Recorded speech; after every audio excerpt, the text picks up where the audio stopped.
does include a few different resources. So we have our lesson sequence, our student worksheets and exemplars. We have our story map, curriculum mapping and assessment rubrics. So I'll quickly jump into these and just show you what they look like and give you a bit of a walkthrough. So we'll start off with our lesson sequence. Now, our lesson sequence, I'll just scroll through. It does have a little bit of information about classroom mapping essentials and how that PD can help you teach this unit of work, especially if you're new to geospatial tools or new to geography. That can be really helpful. And then it takes us through a lot of the information that we have just covered. So the context of the unit, the inquiry questions, the success criteria, and what the assessment will be. Here we have a breakdown of all of the resources that you will need to teach this unit of work, depending on the module that you're working on at the time. So we have hyperlinked things that you'll need. So for example, the story map that will be used throughout the unit is hyperlinked, and also the worksheets that you'll be needing. Most of the other resources involved in this unit of work are things that generally are found in most schools and in most classrooms nowadays. But it is a good idea to have a look through each resource to make sure you do have it, like things like enough iPads for students to do surveys and things like that. So we have our resources. Now, although this is predominantly a geography-based unit of work, we have also included some digital technologies and mathematics links throughout.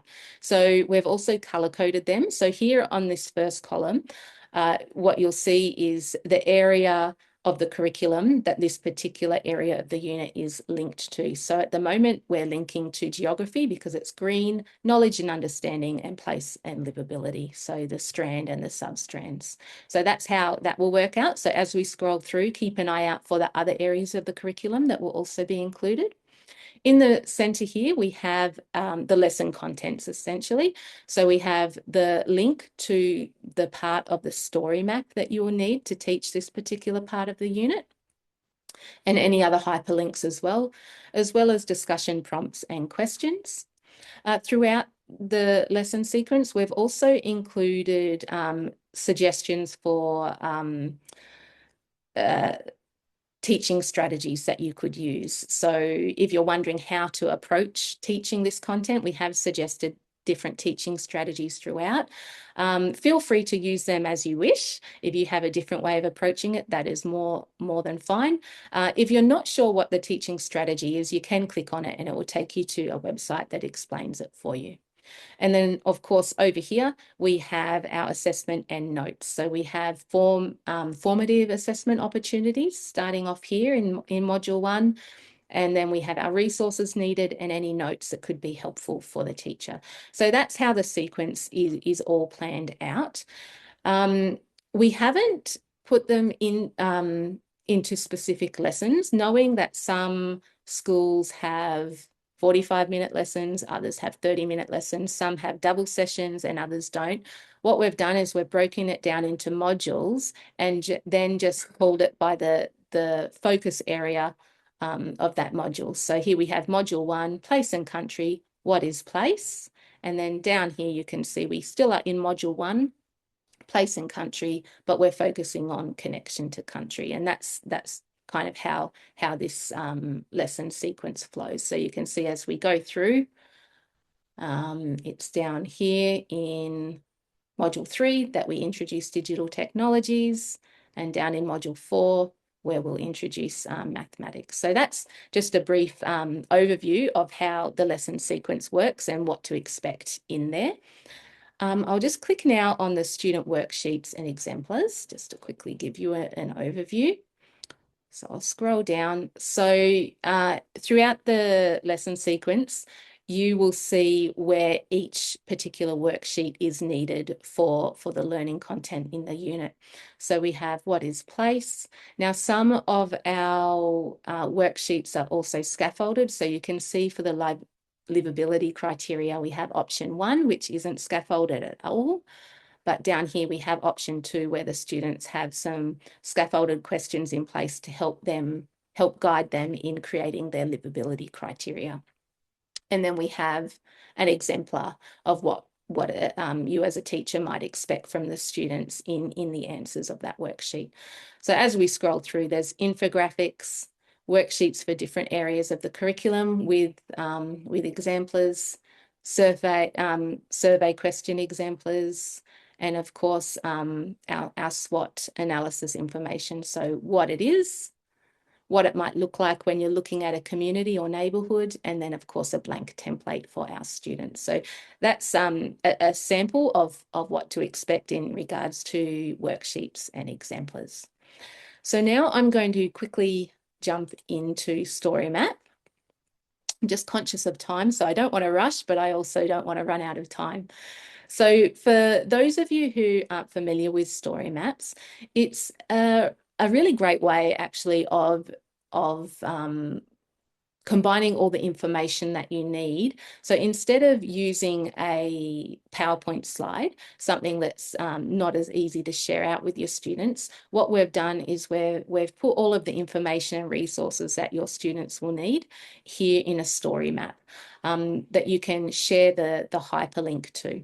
So a story map is set out. Along here, we have our different chapters. So you can either just scroll through the content from the beginning, or you can jump to a particular chapter that you're after, depending on the area of the unit that you're teaching. So here we have our careers in geospatial.